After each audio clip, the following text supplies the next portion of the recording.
بسم اللہ الرحمن الرحیم، اللہم صلی علی محمد وآل محمد۔ محترم ناظرین، اللہ کی مخلوقات میں فرشتے نہایت اہم مقام کے حامل ہیں۔ ہم سب نے فرشتوں کے بارے میں سن رکھا ہے، مگر ان کی تخلیق، ان کی صفات و خصوصیات اور ان کے شب و روز کے بارے میں ہم بہت کم جانتے ہیں، اور جو جانتے ہیں وہ بھی زیادہ تر درست نہیں ہے۔ آج ہم قرآن اور احادیث کی رہنمائی میں فرشتوں کی خلقت اور حقیقت کا مطالعہ کریں گے۔ قرآن کریم کی بہت سی آیات میں ملائکہ کی صفات، خصوصیات، ان کے کام اور ذمہ داریاں بیان ہوئی ہیں۔ یہاں تک کہ ملائکہ پر ایمان رکھنے کو خدا، انبیاء اور آسمانی کتابوں پر ایمان لانے کی صف میں قرار دیا گیا ہے، جو اس مسئلے کی اہمیت کی دلیل ہے۔ بے شک فرشتوں کا وجود غیبی چیزوں میں سے ہے، جن کو ان صفات اور خصوصیات کے ساتھ پہچاننے کے لیے صرف قرآن اور روایات ہی کو دلیل بنایا جا سکتا ہے، اور غیب پر ایمان لانے کے حکم کی وجہ سے ان کو قبول کیا جانا چاہیے۔ قرآن کریم کے مطابق فرشتے عقل اور شعور رکھنے والے اور خدا کے محترم بندے ہیں۔ ملائکہ خداوند عالم کے حکم کی فوراً اطاعت کرتے ہیں اور کبھی بھی اس کی معصیت نہیں کرتے۔ ملائکہ خداوند عالم کی طرف سے مختلف قسم کی بہت سی ذمہ داریاں سنبھالے ہوئے ہیں۔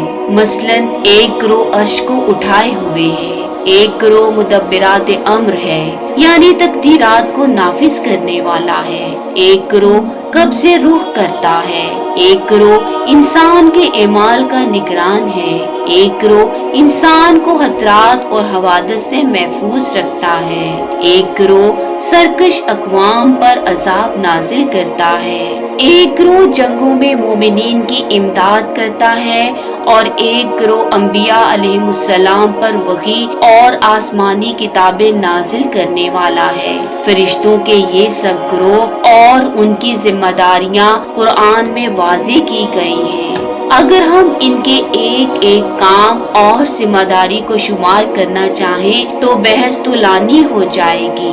ان میں سے بہت سے ملائکہ ہمیشہ خداوند عالم کی تسبیح و تقدیس کرتے رہتے ہیں۔ ان میں وہ ملائکہ بھی ہیں جو کبھی کبھی انسان کی صورت میں آ جاتے ہیں، اور انبیاء بلکہ غیر انبیاء کے سامنے ظاہر ہو جاتے ہیں، جیسا کہ سورہ مریم میں ذکر کیا گیا ہے۔ ایک دوسرے مقام پر جناب ابراہیم اور جناب لوط کے سامنے انسانی صورت میں آئے، یہاں تک کہ قوم لوط نے ان کو انسانی شکل و صورت میں دیکھا تھا۔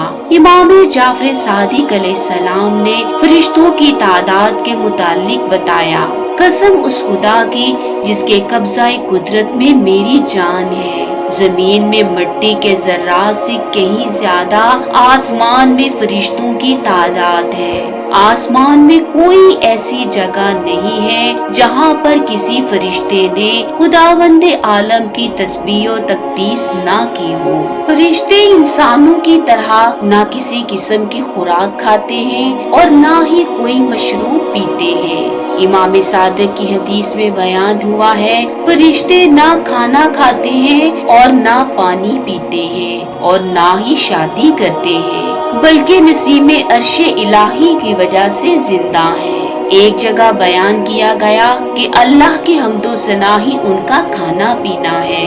فرشتے کسی قسم کی سستی، غفلت اور خدا کی نافرمانی نہیں کرتے، جیسا کہ حضرت علی علیہ السلام فرشتوں کے متعلق فرماتے ہیں، ان میں سستی ہے اور نہ غفلت، اور وہ خدا کی نافرمانی نہیں کرتے، ان کو نیند بھی نہیں آتی، ان کی عقل کبھی سہو و نسیان کا شکار نہیں ہوتی، ان کا بدن سست نہیں ہوتا، اور وہ صلب پدر اور رحم مادر میں قرار نہیں پاتے۔